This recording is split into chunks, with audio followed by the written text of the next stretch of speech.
はい、こんにちは。元機関投資家トレーダーの堀江です。はい、1月10日にですね、アメリカで雇用統計の方を発表されまして、非農業部門の就業者数ですけれども、市場予想はですね、15万から16万人だったところですね、25万6千人と、市場予想を大幅に上回る結果だったわけですね。で、それによってですね、米国のですね、10年債利回りが急上昇しました。こちらですね。これ60分足ですけども、10時半に発表されてですね、急上昇しました。その結果ですね、米国の方、ダウ、ナスダック、S&P500 ですね、すべて 1.5% をね、超える下落となったわけですね。今回の動画ではですね、最初にちょっと金利と株価の話、そしてナスダックと S&P500 のですね、この調整が終わる目処ってどのぐらいなのかっていうことについて話そうと思います。その後ですね、日経平均先物についてもお話ししていこうと思いますので、最後までご視聴いただければ幸いです。米国のね、10年債利回り上昇が続いているんですけど、そもそもですね、月足では米国の10年債利回りって上昇トレンドが継続しているんですよ。どういうことかと言いますと、このようにですね、月足で上昇波動がずっと継続していて、直近の主要な安値、こちらなんですよね。で、この安値を下回らずに上下動しているわけです。こういうふうに下落の N 波動になったように見えるんですけども、こちらがですね、上昇トレンドが終わるかどうかの主要な安値になってますので、下落のね、N 波動が起こったとしても、これで下落トレンドが起こったという判定にはならずに、あくまでも上昇トレンドの調整中という認識になっているわけですね。実際のところですね、上昇してきて、この下落の N 波動がですね、否定される上昇になっているわけです。ですから、トレンドとしてはですね、この直近の最高値である 5.021% をですね、超える上昇になってくる可能性が高い状況と言えるわけですね。そうするとですね、金利が上昇することによって、米国の、ね、株価の調整が長引いてくる可能性も出てくるということです。で、ちょっと金利と株価の関係性について、お話ししようと思うんですけれども、今回はですね、時間の関係で理論上の話ではなくて、実際に過去どうだったのかっていうことについてお話ししたいと思います。こちらですね、米国の10年債利回りの年足のチャートになります。この話の後にですね、ナスダックや S&P500 の下値目処について話すので、ぜひですね、この話も最後まで聞いてもらいたいんですけども、こちらですね、10年債の利回りの上昇局面だったわけです。これ40年続いたんですね。この上昇局面って40年間続いたわけです。1941年から1981年にかけての40年間です。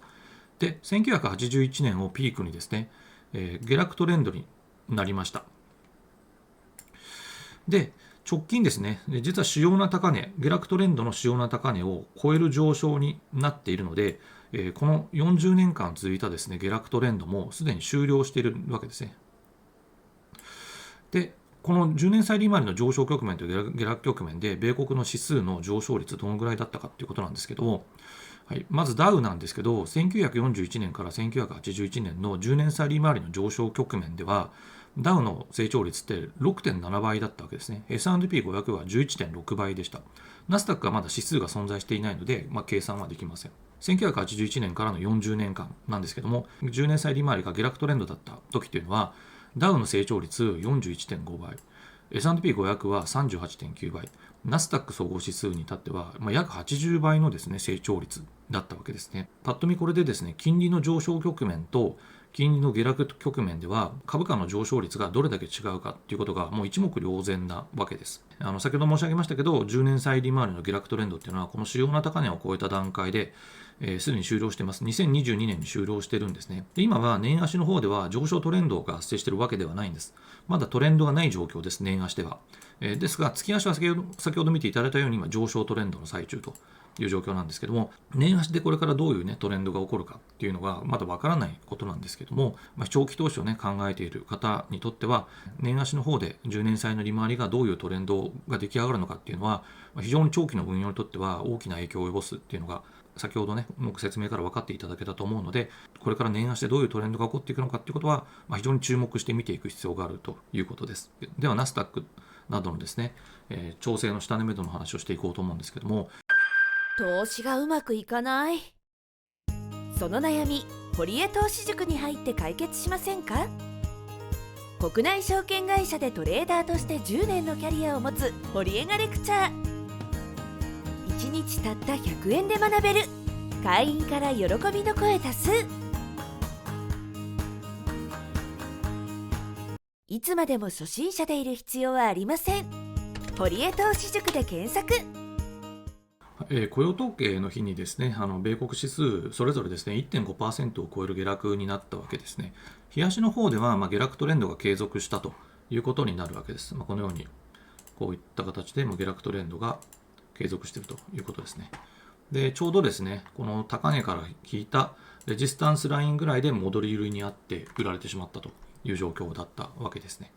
で、ナスダック100はまだ週足の方では上昇トレンドが継続しています。ナスダック100のですね、週足の主要な安値、こちらにあるんですね。2382ポイントですから、ここを割り込むまではまだ週足の方でも上昇トレンドが継続していて、現在はですね、調整中という認識になります。調整中という認識なんですけども、ちょっとチャート上の動きからするとですね、下落の N 波動の動きにこうなってしまっているんですね、このように。なので、この下落の N 波動がですね、一旦どこら辺まで行きそうかっていうことについて、ちょっと簡単に考えてみようと思うんですけども、フィボナッチでですね、簡単に考えてみると、第1波動目の長さをですね、第3波動目の起点からですね、始めると、こんな感じになりまして、でちょうどですね、仮に第1波動目のですね、1.5 倍とか1.618倍まで下落したとすると、2万ポイントをね、割り込むような水準までの下落になる可能性があるということですね。もしそこまで下落してしまうと、先ほど申し上げたような週足の、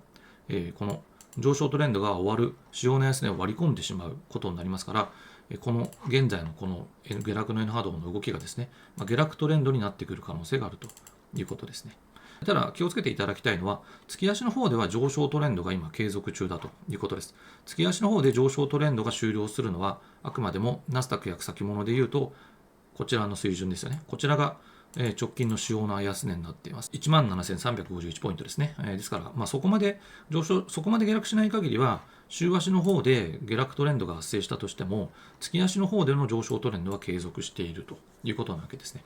月足の上昇トレンドの調整がですね、週足や日足で下落トレンドになるっていうのは、トレンドとして通常のことです。月足の上昇トレンドの調整中は週足でも下落トレンドになりますから、なるのが普通のことですから、別に特別大きな変化が今起こっているということではないんですね。ただ、現在のこの調整というのが、2万ポイントを割り込むような調整になる可能性も考えておいた方がいいですよねっていう、そういう話です。で、S&P500 はですね、すでに下落週足の方で下落トレンドになっています。こちらがですね、S&P500 の主要な安値だったわけですけども、それを割り込んでいます。割り込んだ上に、さらにこう下落の N 波動になっているので、これでもう下落週足で下落トレンドに突入しているということですね。ちなみに S&P500 でも、この下落の